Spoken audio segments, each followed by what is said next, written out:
Kung matetreten sila sa pagtakbo ng mga Duterte, matreten sila. Bakit? Matitino yung Duterte. Ako po'y nangangarap na ang Duterte mabalik.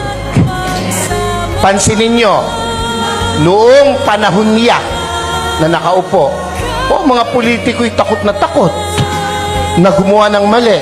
Pati pulis, pati sundalo, takot. Aba, biglang anong nangyari? Ngayon ang mga kurakot mga nakaupo. Narin po kayo? Tayo may hindi pinanganak kahapon. Alam natin yan. Bakit ang isang obispo ay sumusuporta sa ganito? Aba, hindi masamang mangarap ng pag-unlad ng pagkakaisa sa bansa natin. Kung hindi tayo magsasalita at kikilos, kung hindi tayo magpapakita ng puwersa, ng lakas, sino ang gagawa nito? No, kung palakpak lang, hindi mo magawa, lalo na sa rally, hindi mo kaya. Yung makasigaw ng Amen! Oy, iyan yung matatapang. Dapat, ito ang tandaan nyo, ang buhay natin, minsan lang. Pakisabi mo sa katabi mo, mamamatay ka rin. Sabihin mo, malapit na. Pero, bago mamatay, napakagandang nagparinig ka, nagparamdam ka para sa bayan. Yun ang pinakamahalaga sa lahat. Amen po? Ako po hindi takot makulong, mabugbog, basta't iparamdam mo yung gusto mong iparamdam. Mga Bulakenyos, mga kasama kong taga-Caloocan, Zambales, Pampanga, aba, hindi masama na suportahan natin itong rallying to. Yung iba na pe-pressure ng kung sino, natural lang yun. Ang nami-pressure sa kanila, siguro nasa taas. Dahil kung nasa baba, hindi nila papansinin. Pero, aba tayong malaya, huwag tayong pa-pressure kahit kanino. Minsan lang ang buhay natin. No, sabi mo sa katabi, mamamatay ka rin.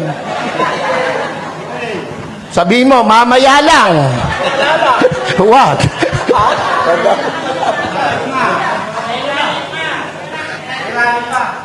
Dapat iparinig natin, iparamdam natin ang ating saloobin. We are not against the government. Never. And never will. Lalo po ako. Ay, nakapula nga ako Naran ba kayo?